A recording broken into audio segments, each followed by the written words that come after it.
Alchemy, Alche-You. Kira. Hi, I'm Maya, but if I cast a cantrip, I take a damage. So, this is a bit of an interesting episode, I feel like.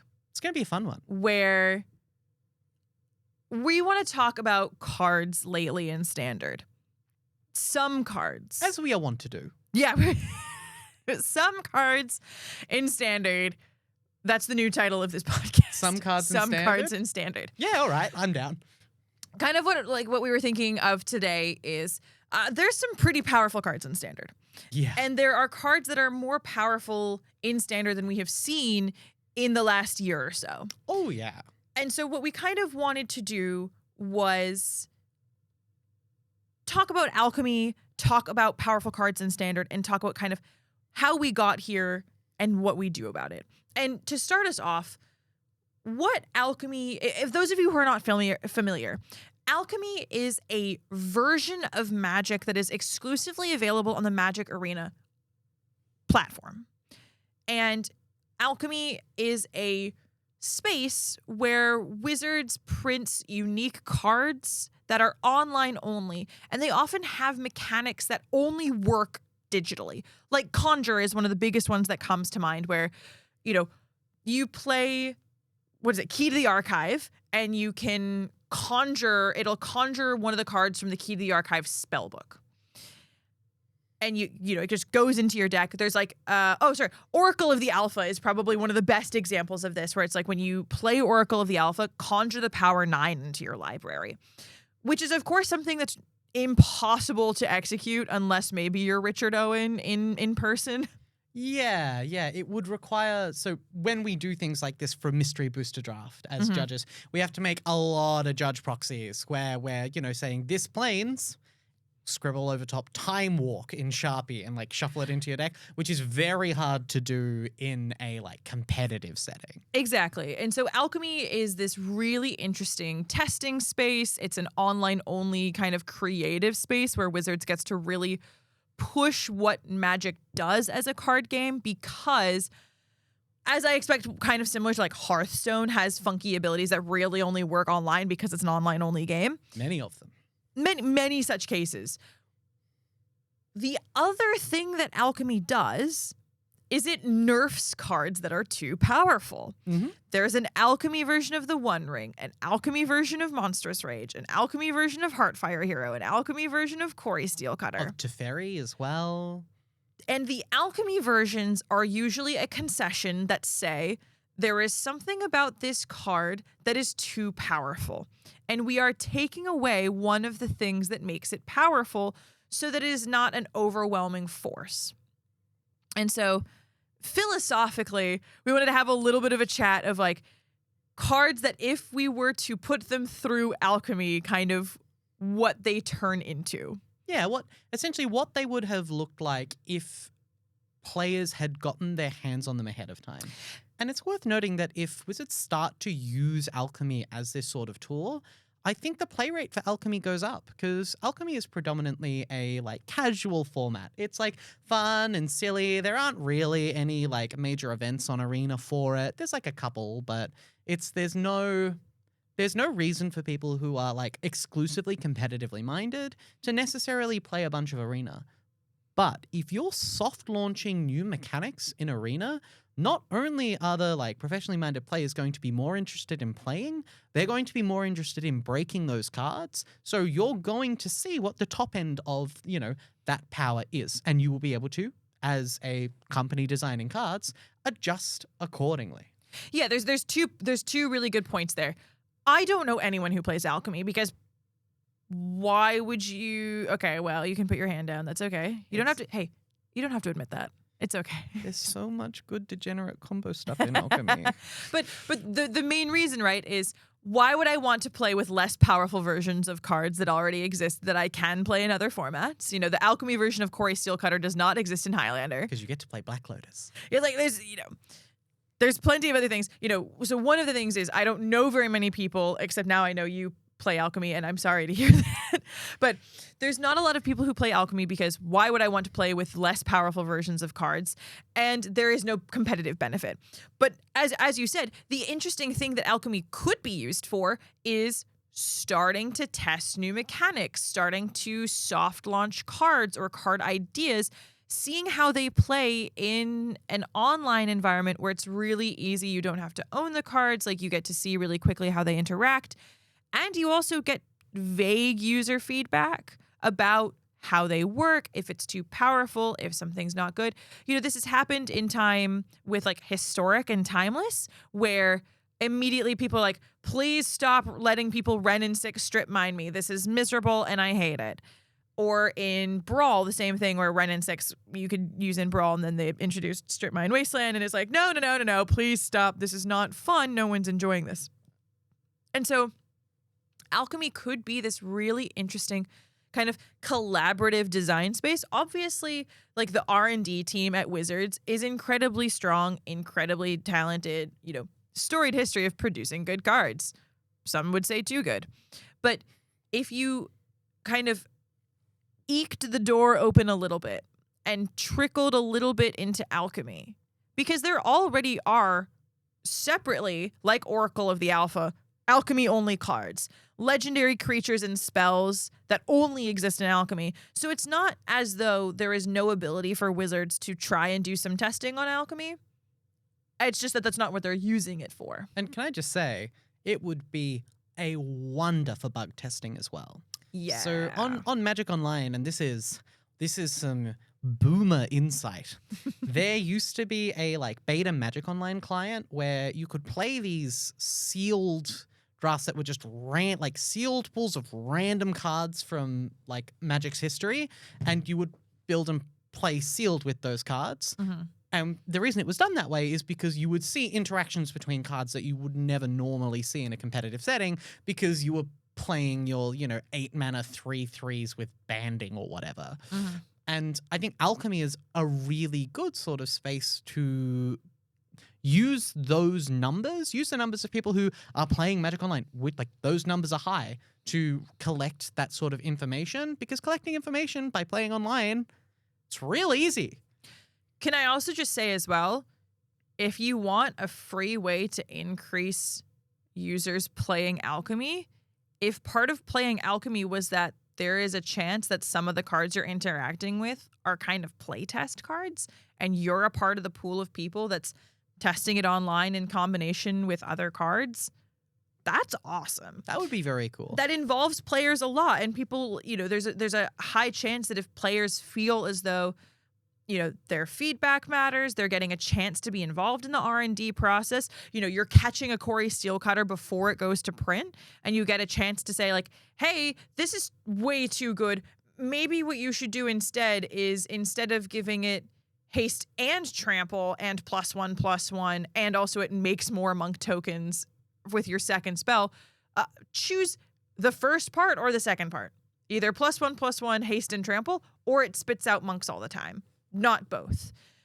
That could really drive traffic towards Alchemy if that's something Wizards wants to maybe do. Yeah. And I will say, not to cut our legs out from under us, I have 0 game design experience. I am not a game design professional, but the law of large numbers is very real, and once you get data on something, you will have a better insight over time than just having a small internal group of playtesters, because a small internal group of playtesters can't accommodate for everything. They do, don't get me wrong, Wizards playtest team does a phenomenal job.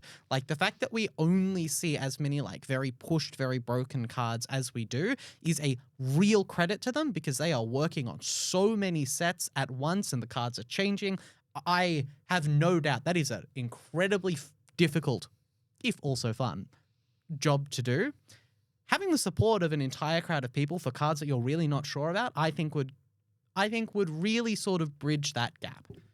Maybe. And also, again, centering players as a part of your design space and design considerations, in terms of especially competitive players, I think is really important for a game like Magic, considering there is such an emphasis on increasing competitive play, increasing, especially non-commander play. Sorry, commander players, but increasing non-commander play. A lot of that necessitates understanding how the rest of the cards in the set work. Yeah. So, I also think Alchemy is a really good way to to kind of transition some Commander players from playing only Commander in paper to playing a like interesting online 1v1 format on their phone, because there isn't really a great way to play 4-player EDH on the train. Like, that's just not a thing. But Alchemy has a lot of that same kind of like a little bit slow energy, a lot of that power, a lot of that like raw power in the cards. Like, you get to play with Black Lotus. That's splashy and cool, but also a lot of the stuff isn't necessarily super broken because there is that freedom to adjust. I think Alchemy's cool. I think Wizards should push Alchemy a little bit more.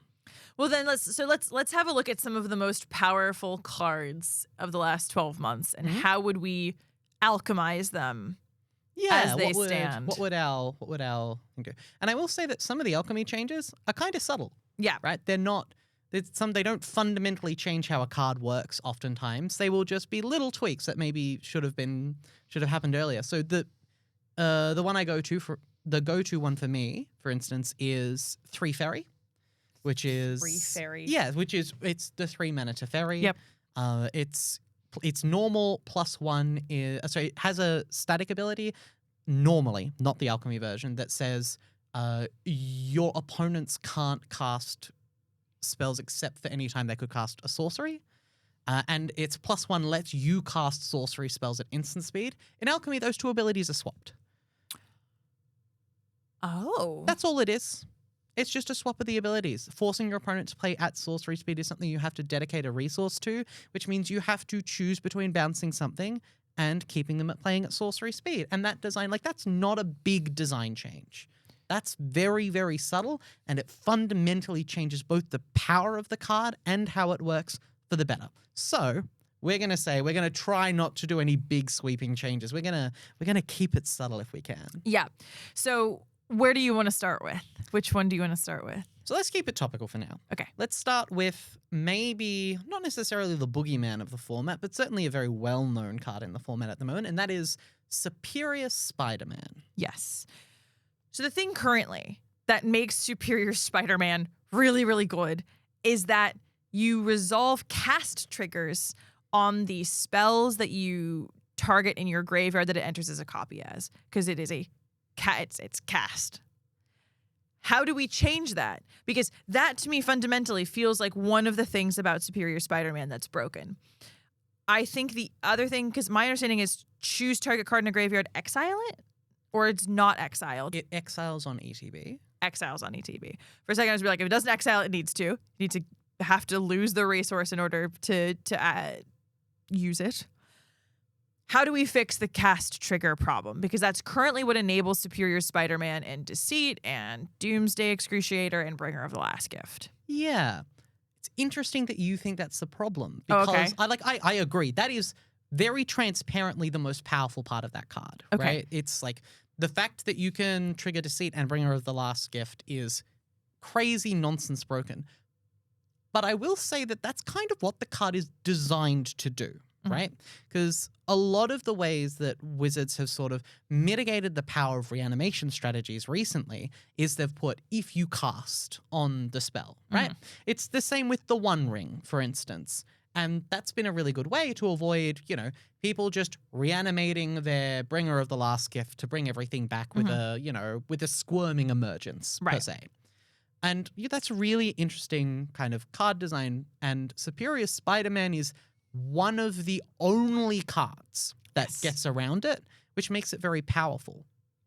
But like Cori-Steel Cutter, it also does a bunch of other things, which I think is where its power kind of becomes too strong.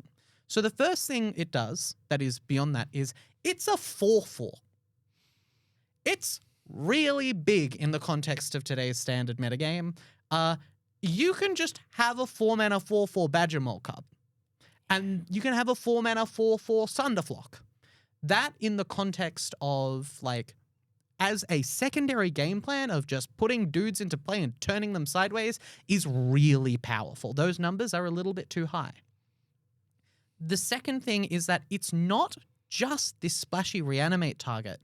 Because of the other cards that are in the format, it's also a way to get rid of problematic permanents, right? So when you can combo, it's a combo enabler. And when you can't combo, it's a thing that gets rid of the thing that's stopping you from comboing. And that is, again, very powerful. That's a really kind of insane bit of 1-2 utility out of a combo deck that the Superior Spider-Man is kind of unique in its ability to do that.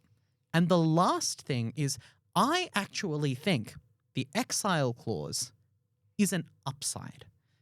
And the reason for that is because you can use it to consume your opponent's resources. It's also a graveyard hate spell in a metagame with with a reasonable amount of graveyard relevant interaction. I think the other element is that the name changes from Superior Spider-Man to the name of the creature. Because you can have multiple Superior Spider-Mans that are actually deceits that get around the legend rule. I think that could be one thing but its name is still Superior Spider-Man. It has that text.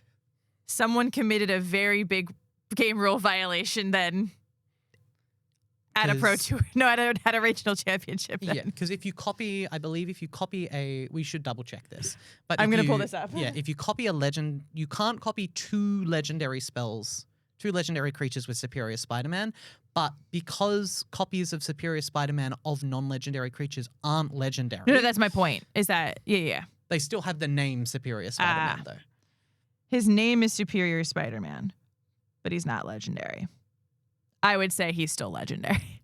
Well, I think that's in the Alchemy version, we're going to say it's still legendary. Yeah, it maintains legendary. And that is a really cool, subtle change that you could make to the card. So if we're fixing the cast trigger How are we problem, alchemizing? How are we alchemizing? If we want the blunt force trauma approach, we can give an extra line of text that says, this creature entering the battlefield does not cause triggered abilities to trigger. I feel like that's too much. I agree. It fixes the big crazy thing that it does, but it also fundamentally alters what the card does in a way that's not super exciting. Yeah. I think here's one of my suggestions. Enters as a copy until end of turn. Okay. And then it becomes Superior Spider-Man at the end of turn. What does that fix for you? You don't get to continue to have whatever it is that you've gotten back. Look, in the world of, and look, fundamentally, that doesn't change too much, except for you retain the casts on Bringer of the Last Gift, Deceit, and on Doomsday Excruciator. And so you resolve those abilities, because if what you want with Superior Spider-Man is copy and cast triggers, you retain copy and cast triggers, and then it just becomes a Superior Spider-Man 4/4 at the end of turn. That's, I think, one way. I think the other thing that you could alchemize is, again, its name is Superior Spider-Man, and it is still legendary. Yeah. I'm going to go with an even subtler approach, I think. And I think that one of the big issues with this card is not necessarily its power, but its efficiency. So I think changing the power toughness number to be a 2/2, or increasing the mana cost of this card by 1, or something along those lines would take this card from a really powerful secondary game plan, a very efficient one, to one that's sort of slow and dirtly, where the decks that are looking to punish you for stumbling can punish you effectively because they're not also fighting through a 4/4. So I think my vote is probably make it either a 3/3 or make it a 5-drop. Maybe both. I think you could make it a 5-mana 4/3, if nothing else. Okay. I think that preserves an amount of power, because again, when you're looking at targeted removal in terms of Lightning Helix and other such lightning bolt, lightning strike type effects, 3 is kind of the magic number. And for 5 mana, I think you're still getting something really, really powerful. Yep. But you're not getting the most powerful thing. For sure. I think there's a couple ways that you could alchemize it that preserve kind of the spirit of the card. And the splashiness, because it's still very cool. Look, the thing that I've been sitting here thinking is, wow, I'm really glad that I don't play Commander, because a Superior Spider-Man Eldrazi deck where you get to cheat on your cast triggers for, like, Emrakul, wow, that just seems so unfair, you know. So it doesn't really work like that, because it has to enter. Like, it enters the battlefield abilities that trigger if you cast it. Eldrazi triggers mostly happen when you cast the spell. So on the stack, Superior Spider-Man isn't a copy of Emrakul, right? It's only when it enters.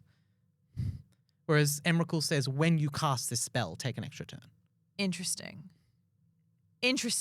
Well, I'm less scared now, but I'm still glad that I don't play Commander. Oh, yeah, look, and I am sure there are some messed up things you can do with Superior Spider-Man. I have no doubt EDH. that we're not even privy to, because we're playing Standard. Yeah, exactly. That we're like, oh, la la la la la la. Storm Chaser's talent is too strong. Desolation twins. Yeah, legit. Legit. We're like, la la la la la. I really wish I could see a nurturing pixie on coverage again. And in the background, it's like Eldrazi, just like Kogla, the Titan ape, and everything, and we're just la la la la la. Okay. Well, let's say we preserve. So, like, what is our final alchemy version of Superior Spider-Man? 5 mana, 4/3. 5 mana, 4/3, legendary? Yeah. All right. It is a 5 mana, so 3 blue, black, 4/3. Enters as a copy. When you cast it, it enters as a copy of target card from a graveyard, except its name is Superior Spider-Man. And it is legendary. You only get one. At a time. You can cast another one in Legend Ruler. That's fine. Beautiful. What's next? What else do we need to alchemize? Keeping on being topical, let's talk about Badgermore Cub. Oh, excellent. Yes. Because this card is... Yes. I, personally, as much as I am not a green player, I am a blue-black combo lover through and through. I really like when green cards get power crept.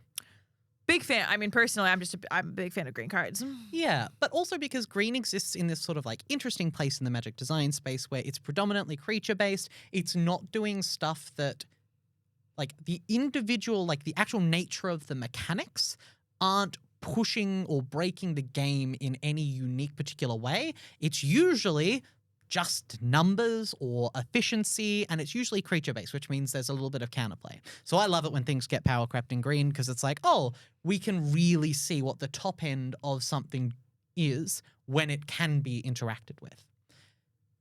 But Badgermore Cub is insane, and I think it needs some help.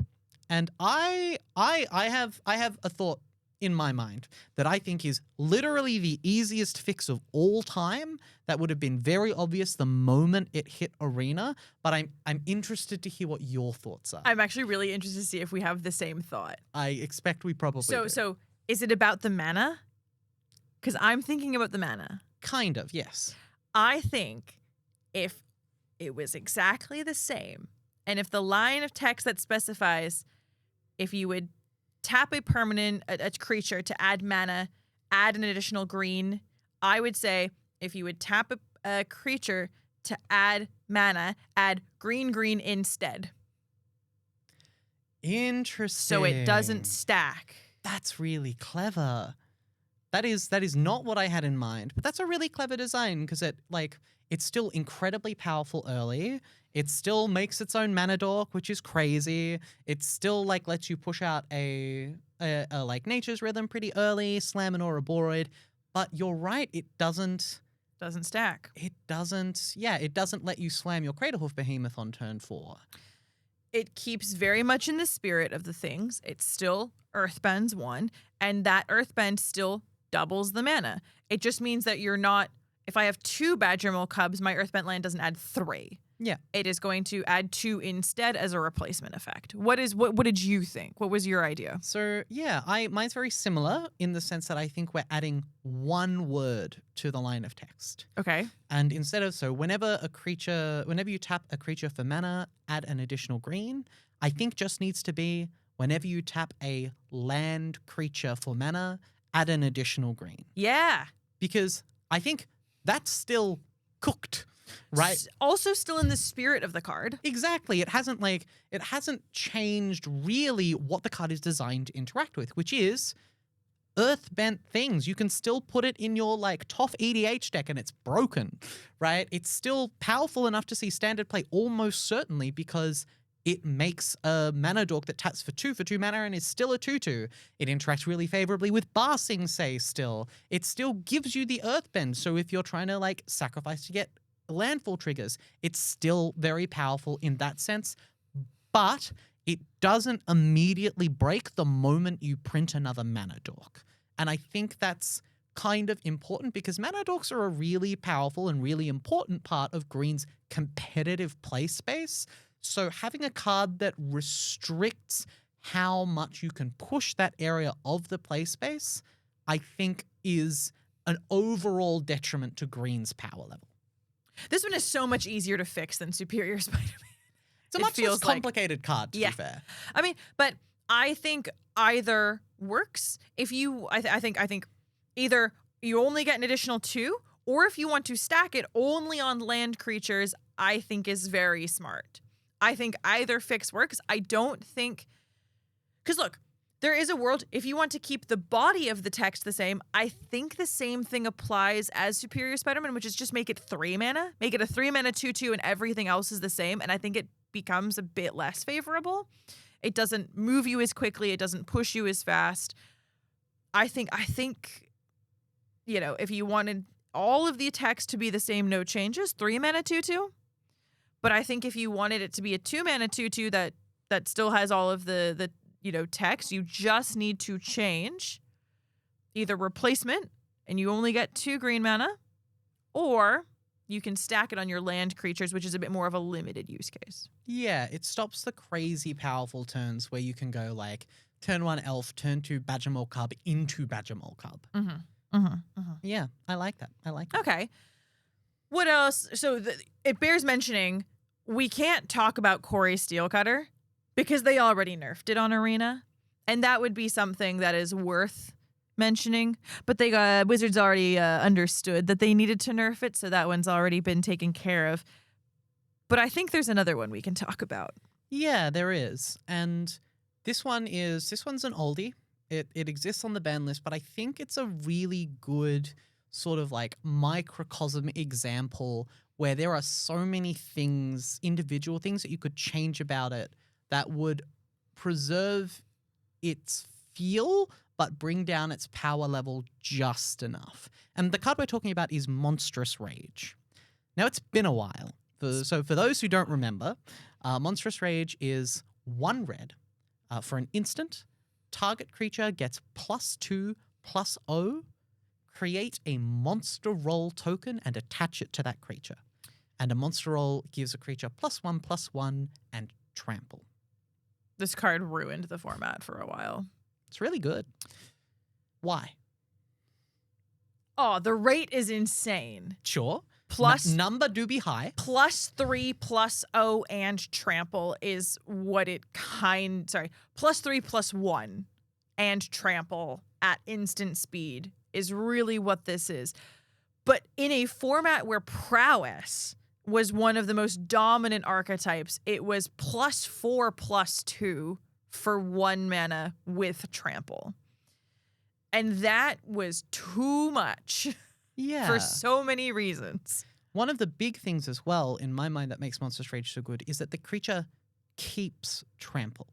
Yes. It's not just if it was target creature gets +2/+0, gains a +1/+1 counter, and gains trample until end of turn. I think the card is very different. What are you thinking is the thing that needs to be fixed about this? So, yeah. Is it mana cost? There's a lot of crazy speed? things about this card. Yeah. And +3 power at instant speed for 1 mana is not unheard of and not even necessarily broken. Giant Growth is a good card, but it's not that good a card. And having something leave a +1/+1 counter on it for 1 mana, or leave a permanent +1/+1 for 1 mana, again, not necessarily Snakeskin super Veil. broken. Yeah. Exactly. Daydream. Exactly. Giving a creature trample for 1 mana and a temporary buff. not necessarily that powerful. There are cards that do that are fine. The issue, I think, is the combination of those three things and the context of that format, of course, is really important. Because this card was really scary with everything with the word prowess. It was really scary with Vivi or Nydia. It was really scary with the Heartfire Hero. With Heartfire Hero and Steel Cutter. And it was really scary with Screaming Nemesis. There are a lot of really powerful things that you can do with it in the context. Slickshot Show Off as well. There are a couple of ways I think you could change this card that would, I think, preserve its playability but make it not broken.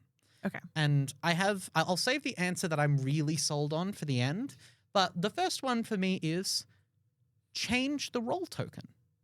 Sure. So if this card was 1 red, target creature gets +2/+0 and gains the young hero role, for instance, which is whenever this creature attacks, if it has toughness less than 3, put a +1/+1 counter on it. I think that's pretty good. Yep. Right? It not only does it incentivize you to play the monstrous role, so to play the monstrous rage early, because you want to get the trigger on the attack, and it still retains the buff. It makes the impact of the spell gradual, as in over 1 or 2 turns, rather than immediate and impactful. And not giving it trample immediately as well is also pretty good. If you wanted to give it reach instead of, not reach the mechanic, reach as in like life total damage, but you didn't want the permanent trample, you could do something like a Wicked Roll token. That a Wicked Roll is +1/+1, and whenever the aura, the Wicked Roll, goes to the graveyard, each opponent loses a life. That also gives you an element of reach and maintains the, like, you're not incentivized to block this creature, and it still leaves a permanent buff. And I think that could also be really good. Yeah. What about you? It's really tough because I feel like the fixes that I have in mind make it unplayable. Sure. I think if you preempt it by making it a sorcery and saying you have to play it prior to combat and show your opponent outright that you are planning to go hard and give them a better chance instead of, because oftentimes, right, you'd go to block. Okay, I don't care. I will not only kill your creature, I'll make mine bigger and trample. And you'd get totally blown out as a defender, which is also why the rules got, not specifically this is why the rules got changed, but recently the rules around combat damage changed, where it was like the last moment that you have to respond to a spell went to the defender's favor. That's not my understanding of the rules change. There was meant to be a rules change where it was meant to favor defensive strategies. It favors offensive strategies. Sorry, it favors offensive strategies. The change was that instead of having to essentially like choose an order for creatures in the damage, like in the damage phase, you could instead choose how you are going to assign the damage to the creatures. Yeah. So if there were like 2 1/3s and you're attacking with a 4/4, you could assign 2 to each, as opposed to needing to assign 3 damage to the first before you could assign 1 damage to the next. Interesting. Yep. Beautiful. Anyways, it's tough. I think you could, in this, like, if you wanted to keep it at instant speed, because there is something about the card where the idea is that it's out of nowhere. 2 mana? Yeah. I think 2 mana, keep it 2 mostly mana's the a same. lot. It does a lot. I think if you want, similar to Badgermole, I think if you want to keep the body of text exactly the same, 2 mana. I think if we make it 2 mana, we have to make it +3/+0. But it is. It is +3/+0. Well, no, as in on top of the Oh, monstrous jeez. rage token.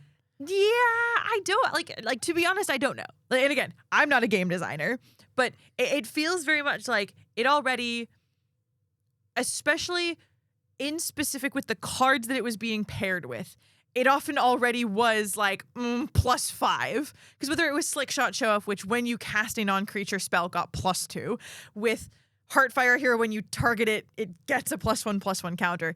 It was already usually like 4, like +4. And so I feel like if you make it 2 mana instead of 1, contextually with everything that's around it, it's still pretty good, especially in my opinion if you want to preserve the monstrous role token where it gets +1/+1 permanently and trample. I think 2 mana folds to Spell Snare, which I think is a favorable exchange for the Spell Snare player. For the Spell Snare player, which a lot of things are a favorable exchange for the Spell Snare player. Funny how that works. Funny how that works. It's tough. I think ultimately as well, I think if you wanted to keep the mana cost instant speed, I think if you just did +3/+0 and trample until end of turn. Yeah. I think you could get rid of the role token entirely in a way and just +3/+0 and trample until end of turn. Fine. I agree. And I actually don't think that meaningfully changes the way that card plays out in a lot of matches. Yeah. Now, this is I'm my final one. Yeah. Which I think is actually the actual change to Monster Rage that matters. Yeah.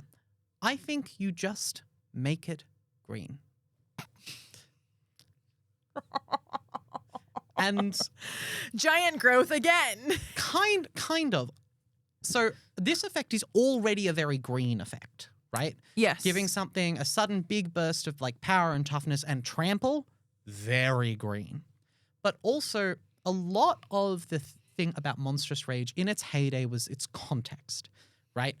If you make Monstrous Rage green, all of a sudden Prowess has a real problem. Because back in those days, the mana bases weren't as good as they were now, right?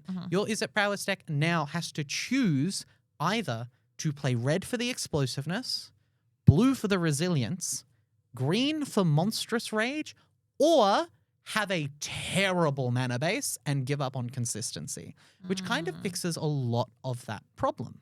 It also preserves the places where it's already like, it's kind of like intended use cases, right? Yeah. It's cool synergy. You still get to play Monstrous Rage this way in your green landfall deck, right? You get to Monstrous Rage for 1 green, your Teeper Lockhart, and play a fetch land and hit people for like 16 or whatever. Like, that's still really good. It preserves the power level, but what it does is it punishes the decks that are looking to capitalize on it in the most efficient and the most broken way. Yeah. Because if you can't like cantrip away your Monstrous Rage when you don't want it, that card gets a lot worse. If you don't have the raw like turn creature sideways powers of red to kind of like make the 3 damage really impactful, the card gets a lot worse. And yeah, I don't know. My honest to God opinion of like the best way to fix this card is just to make it a green pip. All right. Hey, I can get behind that. I'm sure. I can super get behind just changing. Let's just color shift it. Yeah. It feels like we're heading towards that with Reality Fracture as well. Ooh. Like haven't you like the Raul Zarek in Strixhaven is a black card. It feels like we're on our way. I think we're gonna get some good, there's gonna be Marvel spoilers at Vegas, but also I bet there's gonna be Reality Fracture spoilers. Oh, we're gonna get like the Modern Future site? That'll be so exciting. I think so. I feel like they spoiled there was like a white Liliana. But it'll be really interesting. I think there's a world in which alchemy can be used to mitigate a lot of these issues. I think there's a way in which you can involve the player base more, maybe without their knowing, or it just encourages people to engage with alchemy more in a way that allows you to get better information about how people are playing, what they're looking for, and what they're playing around. Yeah, for sure. I think alchemy is a very cool kind of underutilized tool, and I would like to see more people playing alchemy because the format is actually kind of fun. It's a really nice, because it is like mechanically designed for the phone, it's actually a pretty nice way to play Magic on your phone that's, lighthearted and low stakes and on a train, and you don't really have to worry about it. If you flub your combo, you can just concede and go to the next one.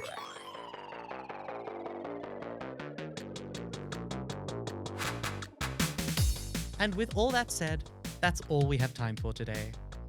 New episodes release every Monday at 11 a.m. Australian Eastern Standard Time. You can follow all our releases on Instagram and Blue Sky at RaiseMTG, where you can also find Kira and myself at Kira Bobira and Naya MTG, respectively. A huge thank you to Bazaar MTG for their ongoing sponsorship. They are such a wonderful sponsor. And if you are looking forward to playing some standard Magic, we have a 100k standard tournament coming up in July. In July? July in Club Central Hurstville, Sydney. I know that Kira is almost certainly going to be there, and I might be playing if I'm lucky. I know, how exciting, how Very exciting. fun. But yes, they are such a wonderful supporter of competitive Magic in Australia. If you get an opportunity to come along and support them, we implore you to do so. A huge thank you to Henhouse Recording Studios for the ongoing use of their space. And until next week, remember, what big claws you...